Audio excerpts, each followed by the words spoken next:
Uday Kotak, Chairman, Kotak Mahindra Bank, submitting his report as a chairman of the committee formed by Securities and Exchange Board of India, Sebi, on corporate governance with a view to enhance the standards of corporate governance of listed entities in India. The committee submitted its report with a slew of recommendations. Sebi has now accepted most of the recommendations through the amendments in the listing regulations. The listing regulations after the amendments says that 6 directors on board, 1 independent woman director on board, special resolution for non-executive director who is above 75 years old, role separation of non-executive chairperson and MD or CEO, minimum attendance of 1/3 of its total strength or 3 directors whichever is higher, including at least 1 independent director.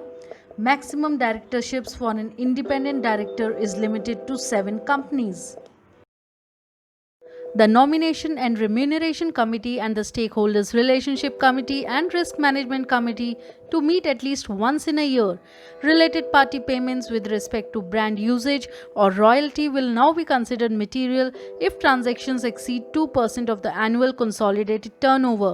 Listed entity and its material unlisted subsidiaries have to undertake secretarial audit and report to be provided by a company secretary in practice. Declaration of independent directors impairing or impacting their ability to discharge duties with an objective independent judgment and without any external influence, directors and officers insurance, disclosure of preferential allotment or qualified institutions placement, AGM timeline reduced to 5 months from the date of closing of the financial year. Sebi, by its listing obligations and disclosure requirements regulations 2018, has now brought in various provisions which will bring much desired changes in corporate governance standards like the independence of independent directors, disclosures pertaining to related party transactions, improving effectiveness of board evaluation practices and improving auditing practices by listed companies. But are they sufficient enough to give good corporate governance? There is no greater risk to a company than poor governance. Understand that. Good governance is not limited to compliance with legislation, regulation, and codes of practice. This is the job of the board, which can achieve this by robust strategy and policies. The board needs to elaborate its position and understanding of the major functions it performs as opposed to those performed by management. Knowing the role of the board and the duties with respect to governance will take company a long way towards maintaining a good relationship between all the stakeholders. This also increases the culture of trust in the company.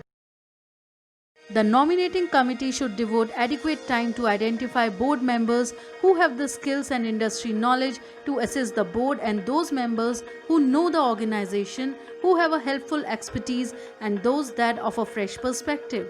What is important for a board is that it has a good understanding of what skills it has and what skills it requires. A board candidate should also be evaluated on his or her interpersonal skills, since board interactions and relationships will be important to overall board performance. The board should monitor organizational performance and ensure legal compliance is a major aspect of board's monitoring role. It ensures that corporate decision making is consistent with the strategy of the organization and with owners' expectations. This is best done by identifying the organization's key performance drivers and establishing appropriate measures for determining success.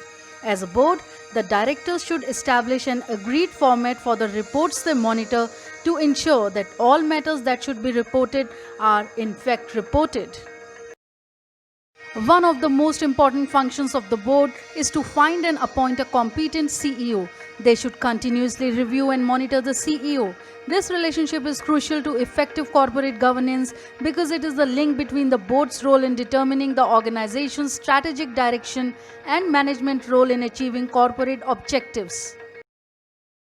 Every board should establish an effective system for risk oversight and management. Risk is not confined to compliance risk. It is a broader term which incorporates all of the risks to the company. For example, financial risks, global warming, cybersecurity, and other risks outside the compliance with law and policy requirements. Effective risk management leads to better decision making and accurate cost-benefit or risk-reward decisions. Better information results in good decisions. Briefings, presentations, site visits, individual director development programs, and so on can all provide directors with additional information.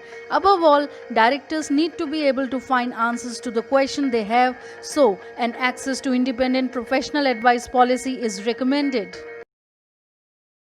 Boards must be willing to examine their own strengths and weaknesses. On a regular basis, the board should conduct a self-evaluation process including the performance of individual directors.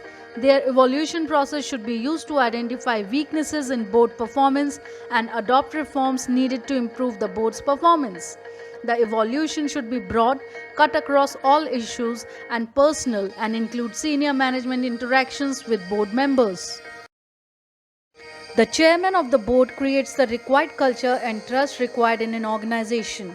The leader of the board should demonstrate leadership abilities, sharp acumen, and strong professional ethics. Thus, it helps them establish sound relationship with the CEO and have the capacity to conduct meetings and lead group decision-making processes. Boards should routinely evaluate the composition of the board, not just the performance of the directors. As the direction and strategy of the organization shift, so should the skills and experiences of the directors. Ask the board to conduct separate evaluations of key executives at least once a year, but seek timely feedback in executive sessions or private conversations. Having a good grasp of corporate governance comes down to who you actually trust. If you are a director of an organization, you have legal responsibility for what goes on in the boardroom. So, find out who you can trust within that room. Investing time and effort in understanding the charters of the board will help you. Companies with high-quality corporate governance do a better job of aligning executives' interests with long-term shareholders' interests, holding management accountable and developing strategies for sustainable growth and profitability. Governance is the most important aspect of ESG or any other type of investing strategy. Investing in companies with high-quality corporate governance and cheap stocks can be a successful strategy.